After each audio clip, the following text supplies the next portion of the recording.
UFC on Fox is like a big step in the right direction. Why? Because we're normal now. Network television, your grandma can flip that on and watch it. I mean, it's crazy. To me, thank goodness this day is finally here, because I thought I was going to have to fight in my backyard for the rest of my life.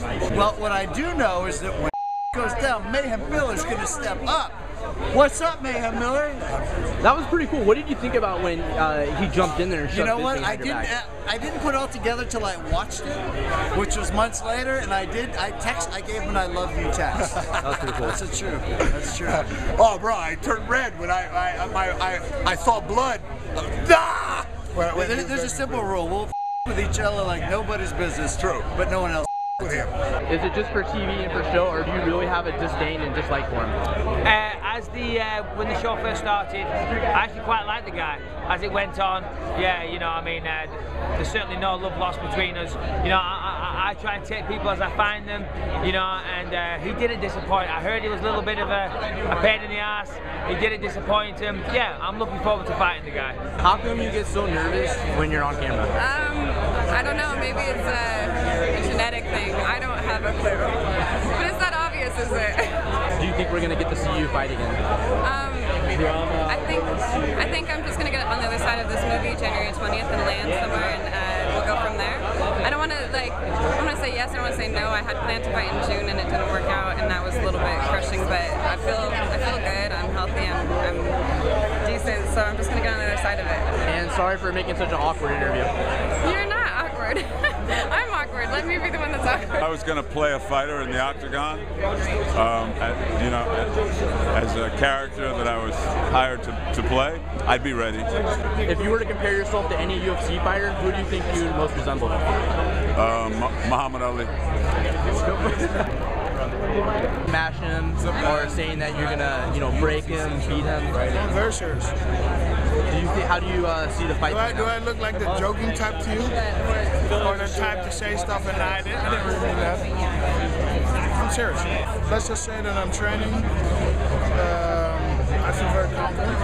Brock is a unique opponent though. He's a very strong guy.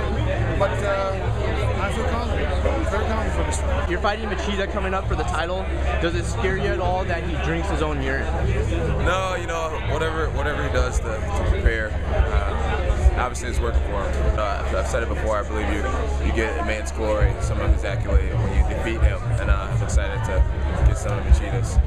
Well, yeah, you know, the fear is that I will be splattered. The fear is that somebody will touch me. If somebody even touches me on this red carpet, I will tap out. So, I'm living in fear as we speak. You know, the goal is to be in the UFC, and the goal is to be the champ there. So, you know, that's what my eyes is on eventually. But more so than anything, I'm the main event in the Strikeforce event on Showtime, and it's a big deal for me. A lot of eyes are on me now. Popularity's up thanks to UFC and Dana. So, you know, I'm jazzed, of course. Do you think you're currently the #1 155-pound fighter in the world? You know, it's definitely room for a debate, but I genuinely feel that I am the #1 55-pounder in the world. You know, there's a lot of tough guys out there, and it's definitely up for grabs. But I think I've been in the sport for a long time. I feel like strategically, you know, I have better tactics. I'm ready right now. I feel like I am. Yes. There's been a lot of success crossover football players going from football to MMA.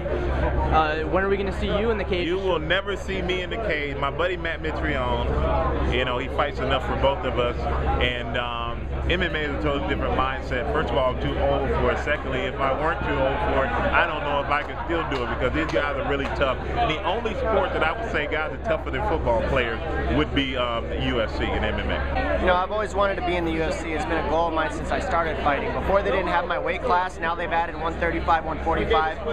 We're some of the most exciting weight classes out there, so I'm excited to represent them.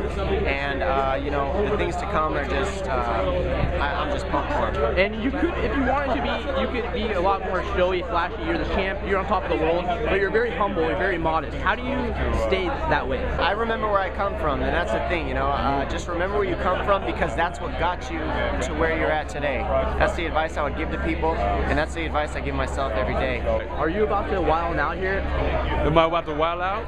Nah, I'm just here for the UFC. I'm not wilding out tonight. I said in the car, I said this is the wrong place to wild out. Because you know, every MMA school, all the students are in the crowd, so if you have an elbow and a wild moment, you might want to calm calm it down. Apologize fast. Have you ever used your humor to avoid an ass kicking?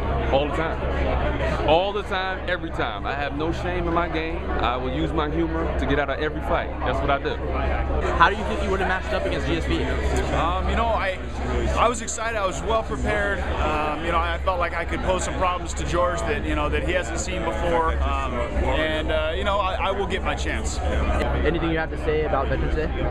Oh, well, you know, there's so much to say about Veterans Day. I mean, I think the biggest thing is really just thanking all the men and women who volunteered to serve this country. I think that's often something that's forgotten by a lot of people. The fact that we don't have a draft anymore. These men and women that are serving raised their right hand and said, hey, I'll fight, I'll go, even though other people can or can't do it. So I think that's really special. You're coming off a disappointing loss. Where do you go from here? Where are we going to see you next? Well, you know, I took up a major jump in competition. You know, I fought a guy who's really done that to everybody. He makes everybody look bad. So, you know, I keep fighting. You know, you're always 2 or 3 wins away from a title shot in this sport. And, you know, I'll pick up the pieces, get back to fighting probably this February, and I'm going to get a few more wins and get right back up there.